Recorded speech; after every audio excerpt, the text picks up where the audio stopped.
Welcome to Mickey, Marvel, and More, Disney news, commentary, and opinion. From theme parks to Thanos and from Skywalker to Skyliner, my family and I will discuss it all. So let's go! Please stand clear of the doors. Por favor, manténganse alejado de las puertas. Hello, Mark here, and welcome to another episode of Mickey, Marvel, and More. Thanks so much for taking some time out of your busy schedule to hang out with us here. We really appreciate it.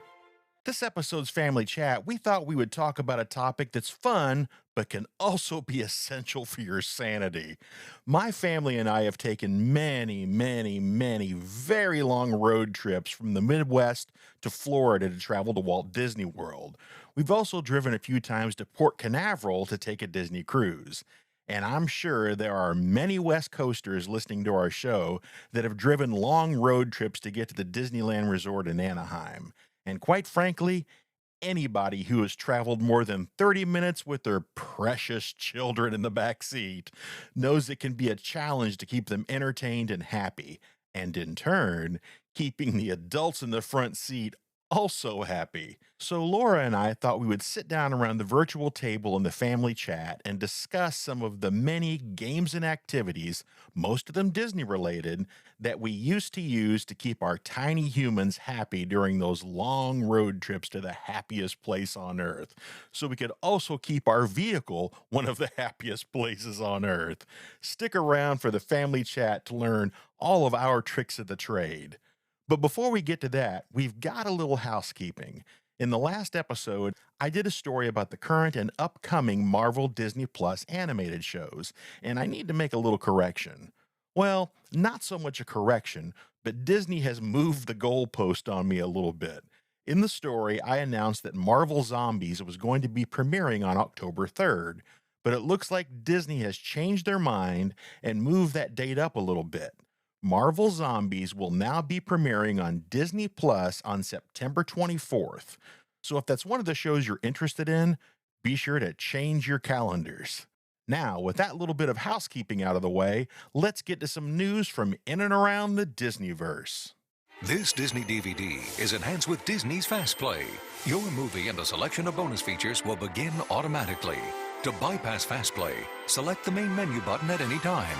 Fast Play will begin in a moment. First up today, we've got a little Disney Plus streaming news. The animated film Elio will drop on the Disney streaming service on September 17th. Elio follows, Elio, an 11-year-old boy who is accidentally beamed up to the Communiverse. The Communiverse includes representatives from all over the universe, and the aliens think that Elio is the official ambassador for humans. He must now represent the human race, even though he felt like he never fit in. Elio then goes on a journey of self-discovery and true belonging as he interacts with the aliens. The film has some strong emotional themes coupled with clever nods to the sci-fi horror genre. Now, if you're unfamiliar with the film Elio, you're not alone. Elio had one of the worst opening weekend debuts in Disney studio history. What makes that opening weekend result super interesting is that it was reviewed quite well. Rotten Tomatoes gives it a score of 83% fresh from critics and a 90% certified hot by reviews left by the viewing public. While Rotten Tomatoes isn't perfect, it's a pretty good place to get information about what a film or TV show's quality might be. Many times the critics will like it more and the fans will like it less, and sometimes the critics will hate it and the fans will like it a lot more. But in general, I have found if the numbers are very close together, like in this case, it's usually a pretty good sign that it's going to be a good film or TV show. So with a Rotten Tomatoes score like that, it makes it even more puzzling why Elio was such a box office failure. Quite frankly, I think this all goes back to something that fan favorite Zach and I talked about in an early episode of Mickey, Marvel, and More, all the way back to episode 6 to be precise. And if you're willing to go back and listen to it, feel free to do so. On that episode, we did sort of a breakdown of the state of Disney animation. And the one thing we kept going back to is that it feels like Disney has forgotten how to promote their movies. A lot of their recent films like Wish, Turning Red, Strange World, all of these films have one thing in common. They have mostly good reviews from the critics and fans, but they all performed poorly at the box office. It really feels like the pandemic put Disney on its heels about how to promote films. I know it was a difficult time for all entertainment companies making their films. It screwed up release schedules, it pushed things back, it moved things forward. Some companies, like Disney, put things directly to streaming instead of holding out for a theatrical release. I understand all that, but it feels like Disney has either forgotten how to or lost touch with how to connect and promote to their fans. The old way of watching television just doesn't exist anymore, so just putting a trailer in a television commercial really isn't enough. You have to go out of your way to find your core audience, and it seems that Disney hasn't figured that out yet. Maybe fan favorite Zach and I will sit down again and have a conversation all about this topic, and maybe we can come up with some answers. If you guys have any thoughts or ideas on this topic, hit us up with an email at mickeymarvelandmore, all one word, at gmail.com, or drop us a comment on one of our social pages. You can find information about all of those things in our show notes. No matter what, it seems like Disney needs to figure this out, or other films will suffer the same fate as Elio. Ooh, I gave myself chills. I sounded like Obi-Wan Kenobi in Star Wars Episode 4 talking about Alderaan. Well, other films will suffer the same fate as Elio. Wait a minute, why do all my Star Wars impressions sound like Emperor Palpatine? I think really I only have one voice that I can do anymore. All that being said, be sure to check out the underrated film Elio starting on September 17th on Disney+. Republic credits are no good out here. I need something more real. I don't have anything else, but credits will do fine. No, they won't. Credits will do fine. No, they won't. What, you think you're some kind of Jedi waving your hand around like that? No matter what your feelings are about the prequel film Star Wars Episode 1 The Phantom Menace, I think that we can all agree that it contains one of the best choreographed and beautifully shot lightsaber battles in all of Star Wars. All lightsaber battles that have happened since are always compared to this one. It's sort of the new gold standard for lightsaber battles. Some information came out recently that not even I knew about. Ewan McGregor, while speaking at a fan expo in Boston, was having a conversation about this super famous lightsaber battle, and he dropped a bit of knowledge that sort of surprised everybody, including me. McGregor, who famously played Obi-Wan Kenobi in the prequels and in the Disney Plus series that bared his character's name, stated that after the death of Qui-Gon Jinn, played by Liam Neeson, happened in the battle, he and Ray Park, who portrayed Darth Maul, really kicked it up a notch. The speed and power of that part of the battle has really never been matched since then. Back during the Phantom Menace time, they used to use metal blades as stand-ins for the saber blades, and McGregor and Park went through so many of those blades because take after take, they were constantly bending and breaking them. But here's where the story gets really interesting. While filming that sequence, George Lucas had the actors stop briefly and told the camera operator to set the camera to overcrank while it was shooting. Overcranking a camera is a term which is a throwback to the old film days when they actually used to physically crank the camera by hand to thread the film through the camera to capture the frames. What overcranking does is it speeds up the rate in which the frames are captured, so when you play it back at a standard speed, it will play slower. Which means that Ewan McGregor and Ray Park were battling so forcefully and quickly that George Lucas thought that the audience would assume that it was a special effect, and nobody would believe that they were going that fast.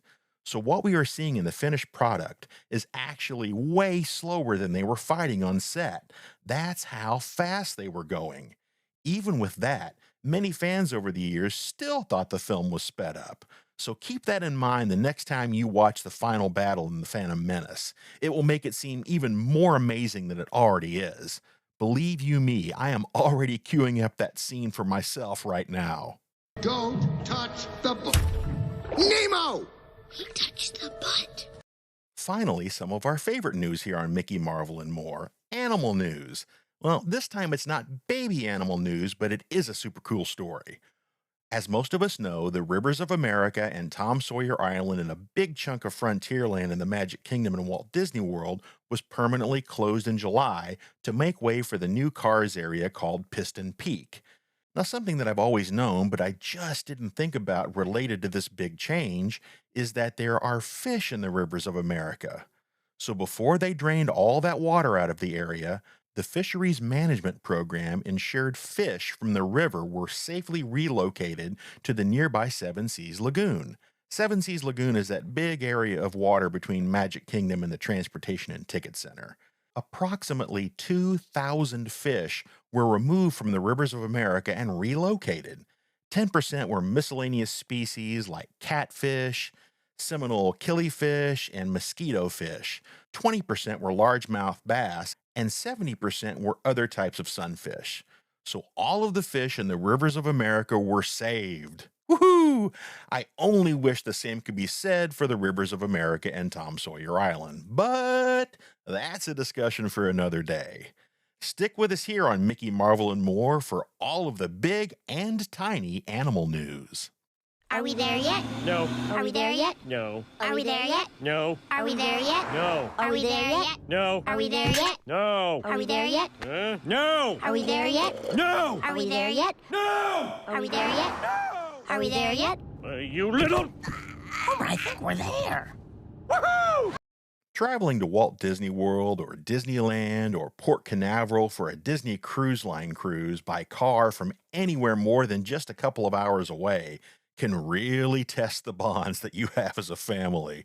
Even under the best case scenarios, meaning without too much road construction, bad weather, or highway accidents, it can still tap dance on your nerves. So Laura and I thought that we would sit down around the virtual table in the family chat and talk about some of the things that we have done over the years to entertain the backseat banshees during those long Disney drives. So the larger humans in the front don't want to try and choke out the smaller humans in the back. Laura, thanks for joining us. Wow, so violent. Well, I mean, I wasn't really talking about choking anybody out. I was really more thinking of Homer and Bart Simpson. Well, the bottom line is it's a very long trip. It can be, for sure. And you have to do something to keep it interesting, both for the passengers and the driver. Or for the driver's sake. Yeah.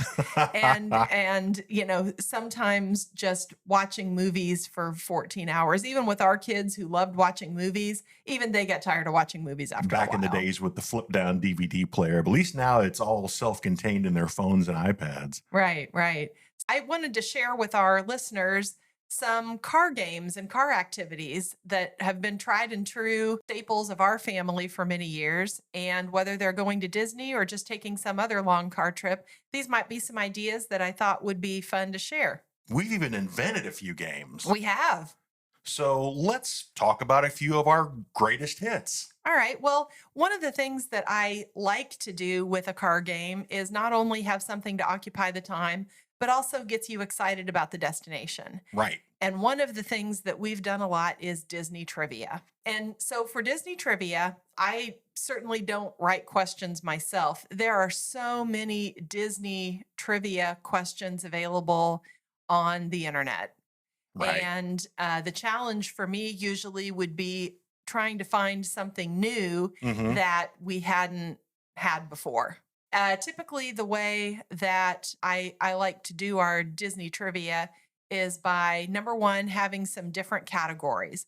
So I might have some theme park questions. I might have some about Disney animated films.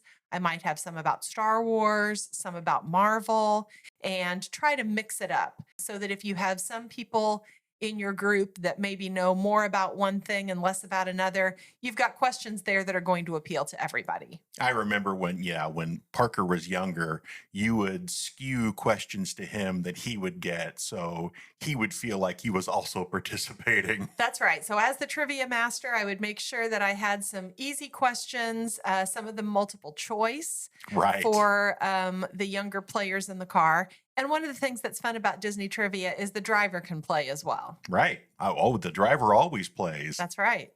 One of the other things that we did, which was another paper-based activity, is Disney brackets. Yeah, this is we did one this year on spring break, even in the airplane. That's right. So this is based on those Final Four March Madness brackets that you see for the NCAA tournament, where you have 16 or I guess 32. 32, sorry, yeah. 64.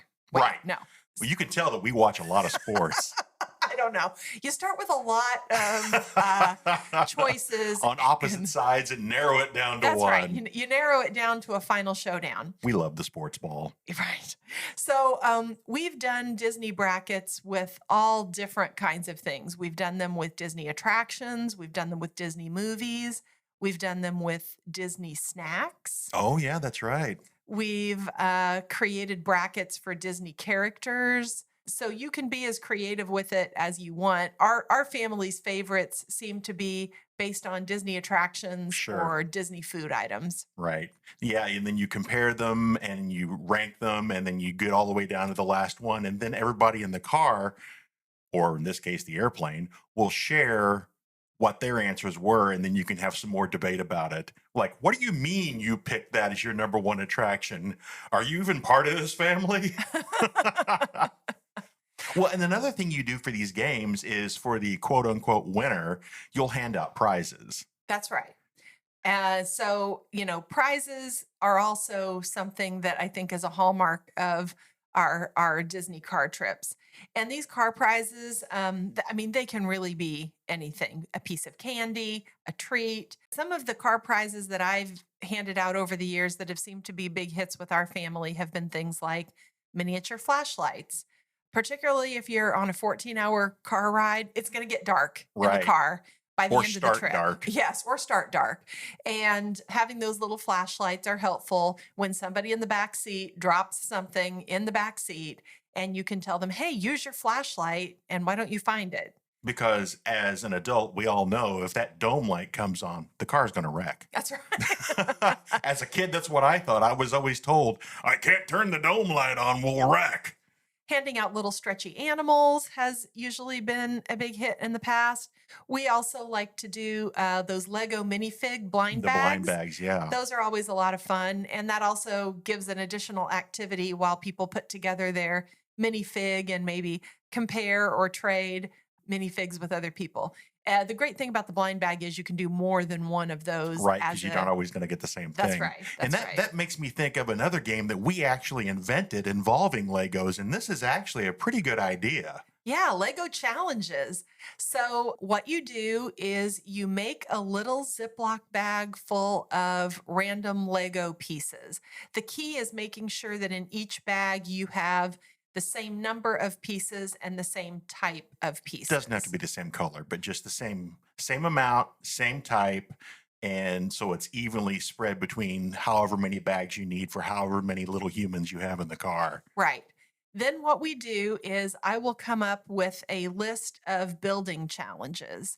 And again, these are things that I typically get off the internet. This is not something that I've come up with necessarily, but it might be something like build yourself in Lego and you've got 2 minutes to do it. Often these are timed building challenges. Well, that's what makes it really cook is you've Yeah. got to have it timed because if not, it could go on forever. Right, right.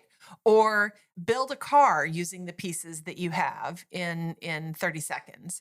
Or build something that represents a favorite item of someone else in the car. And then they have to switch the Lego builds and the other person has to try to figure out what it is. Right. That's a good. And we've also done, I think, build Disney attractions or build something based around Disney. But then we would quote unquote judge as the driver and co-pilot and hand out prizes for the winner. Yeah. Spoiler alert, everybody wins. Some other tried and true car games are things like Car Bingo, which of course you can do with Disney characters or Disney attractions, Disney movies. Mad Libs, there are all kinds of commercially available Disney, Star Wars, Marvel, Mad Libs. Would You Rather is always a fun game to play, particularly if you use Disney attractions, Disney food, or Disney activities as the things that people are trying to decide between. And as we've talked about on a prior episode, That's Disney right. tier lists, Yeah, which have that been is- something that we've done in the more recent years. Yeah, that is another family staple, is doing the tier list, usually spearheaded by Zach. Zach, before we would leave home, we would decide what our tier list was going to be.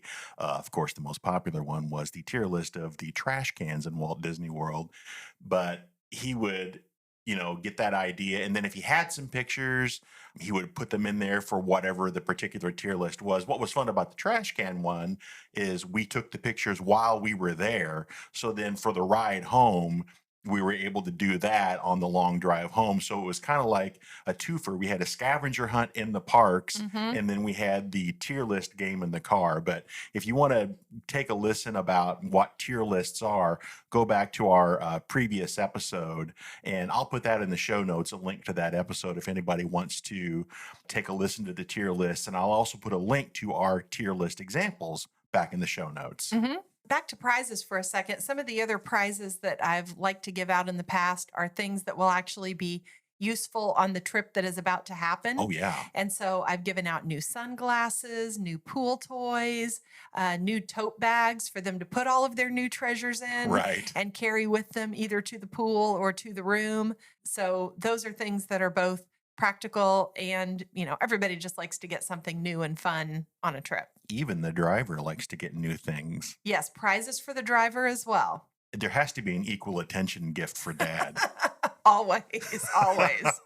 Well, that's a list of some of our favorite road trip games for all those long Walt Disney World road trips. And hopefully it's given you some ideas to keep your little humans in the car occupied so you won't want to choke them out.